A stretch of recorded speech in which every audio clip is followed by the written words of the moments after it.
I've done all of Brighton. Mortal Kombat!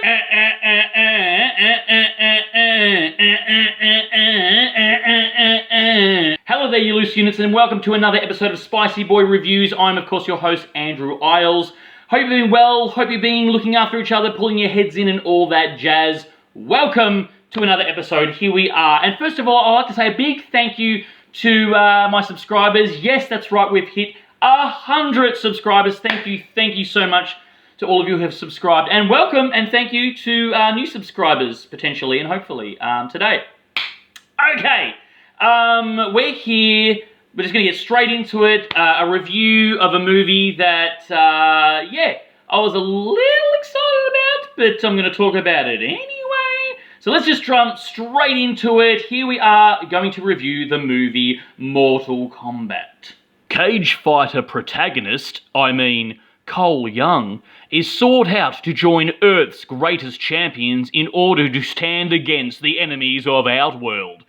Mysterious bad guys want to fight people to take over the world, or something. And there's a tournament that keeps getting mentioned, but before that, we need to meet characters after character that you'll recognise by name only. Remember the video game? Chuckle at references to it. Oh, and there's an ancient rival between both teams.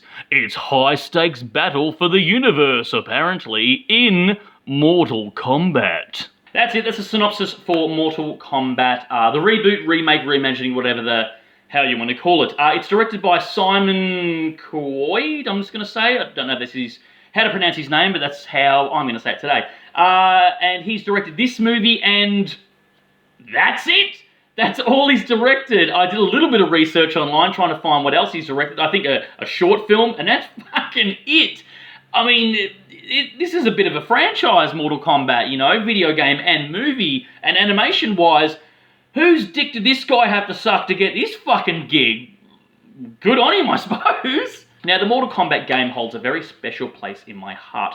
It was the first game that I ever remember hiring on repeat. I frothed it. I loved this game so much. And specifically the second one, I remember seeing in an arcade at the local bowling alley, and it was the first time that I saw blood and gore on a computer screen in a video game. It was a very profound moment. It's one of my core memories. I was blown away. Millennials aren't going to understand what I'm talking about because they've got these little devices in their pockets where they can Google the hardest shit, porn, violence, whatever they want on their phones. But this was way before phones, and it was in an arcade, and there was blood and guts, and I was like, oh my god, you can do that in video games? And there was a huge uproar at the time with parent groups and all that shit. Of course there is, because all the rad shit does. But it was a very profound moment to me, and that stuck with me. And the first two games I was always a fan of. And I fucking love Mortal Kombat. Also, to say that I was excited about the first movie, the original one in, I think, 95 it came out, to say that I was excited about that movie coming out is an enormous understatement. I was so fucking pumped. I could not sleep. I was so jacked for it. I got every movie magazine I could. Like, look at the casting of Liu Kang, who, of course, was my favourite character back in the day. And it was one of the first times at the cinema that I had an adult experience. And by that I mean, before then, I used to go to the cinema with my mum and family and stuff like that. But this time, mummy was nowhere to be seen. My uncle took me, my cousin, and my brother, and we felt like fucking rad teenagers, even though we're all, how old was I? Probably about 10 or even under, something like that. But I was pumped. So yeah, I've always been a Mortal Kombat fan. So there you go. And when I heard they were going to do a remake or a reboot, whatever, of Mortal Kombat, I was like, yeah, sure, of course. It was bound to happen, and I'm not completely against it, because although the original holds a special place in my heart and is cheesy, tongue-in-cheek action, greatness, and nostalgic, and all that jazz, it wasn't a great movie, to say the least. It's silly, it's fun, but a remake I was not completely against. I was like, of course, you have to, really. I was a little bit, the balls were a little bit tickled when I heard that this movie was coming out. And of course, as I said, aforementioned, I was a big fan of the original. What fucking sequel? Now, the film starts with a prologue in ancient Japan with an epic rivalry that begins. And the scene is beautifully shot. It's breathtaking, it's stunning, it looks mystical, otherworldly, the scenery is amazing, and of course the choreography of the fight scenes is fucking stellar, and the actors are great too. And then the movie happened.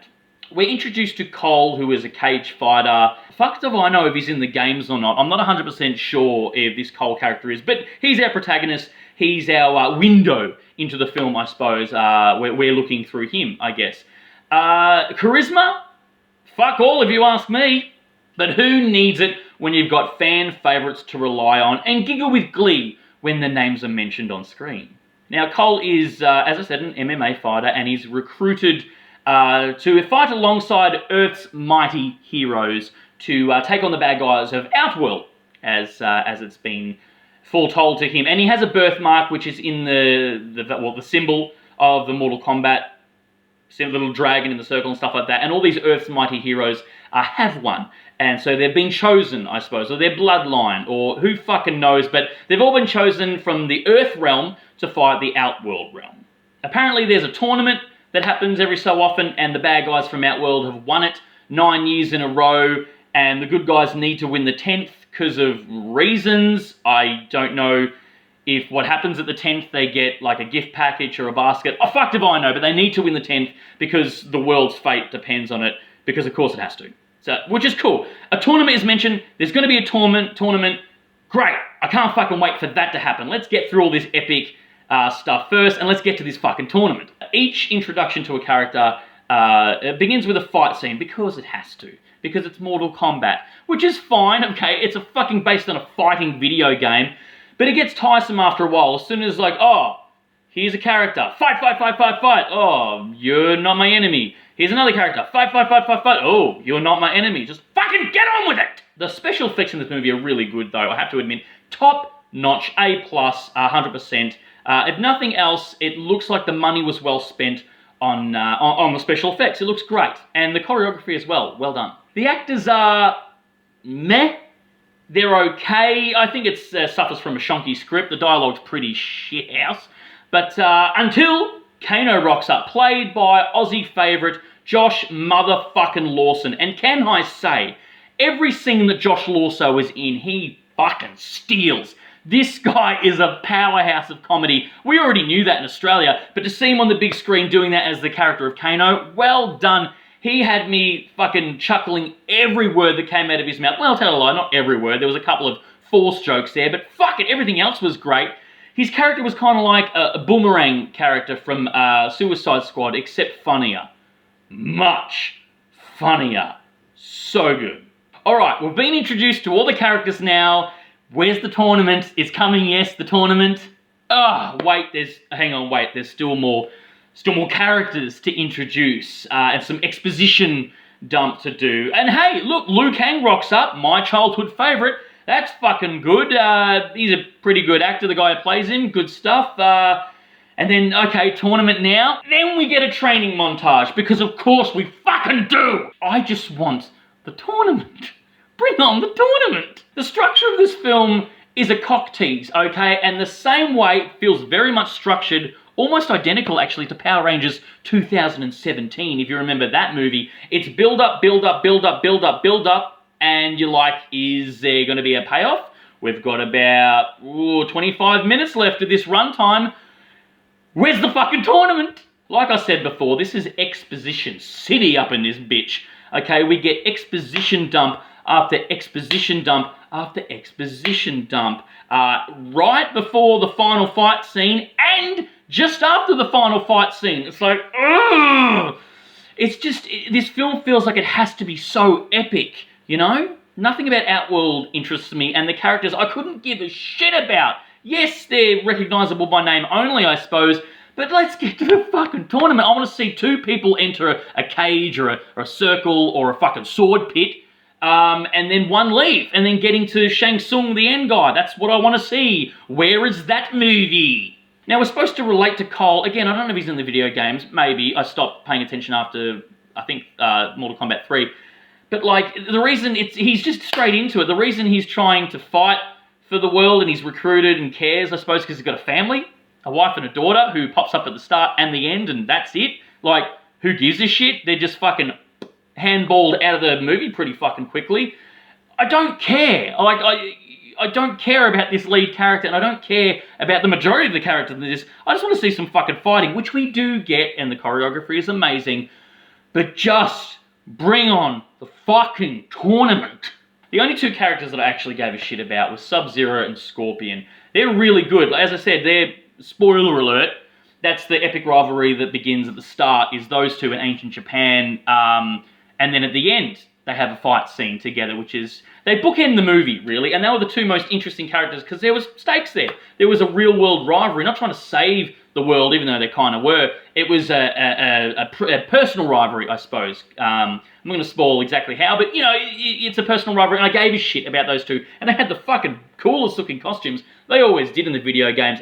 And the only other character I cared about was Kano, purely because he was fucking hilarious. I'm sure this film is touching on a lot of the lore in the later video games of Mortal Kombat, but as I said before, I only really remember the first three. Like, the first two, most notably. And I keep banging on about a tournament because ultimately the video game is a love letter, and it was inspired by movies like Enter the Dragon and Bloodsport and that sort of stuff. It was a tournament game. The first movie did that quite well, as cheesy as it was. Like, I bang on about the tournament thing because it's based on tournament movies, and the game was Tournament. Where's the tournament? Okay, the tournament's mentioned. It's mentioned at the end, it's mentioned. We're just about to get into it. They go, get ready for the tournament, guys. Fuck, we're here. Now, if you expected the tournament to be all the good guys fighting their bad guy counterparts, simultaneously with each scene cutting between all the fight scenes while it's all happening at the same time to save the world, then yes, you've got your tournament. Like I said, this film wants to be so epic, okay? We're living in a world of post-Avengers Endgame cinema here, where there has to be, you know, end-of-the-world stakes, prophecies, magic, yada, yada, yada, yada. No, it's a fighting game it's based on. I want to see fighting, which we do get, and it's quite well done. But all this exposition dialogue and all this world-ending bullshit, I couldn't give a fuck about, honestly. I just want to see some rad fucking kung fu or kickboxing or whatever. And it's trying to have a storyline, and this is the movie where you kind of want to switch your brain off and you don't really need one. Like, I'm all for a fucking story, don't get me wrong. I'm froth cinema. But this is the kind of movie I was going into going, I don't care about story, I just want to see some rad shit. The movie set pieces are amazing, though, I have to admit. They didn't always look like a movie set. It kind of looked like real-world locations, even though you know they're not, because they can't be, the majority of them, because they're from another world.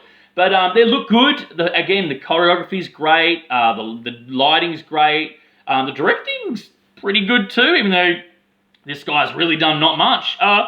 The money was well spent, and it looks good on screen. They could have invested a bit more time and money in the script, because again, it was a bit bit exposition heavy, and the acting was like, I don't know about this.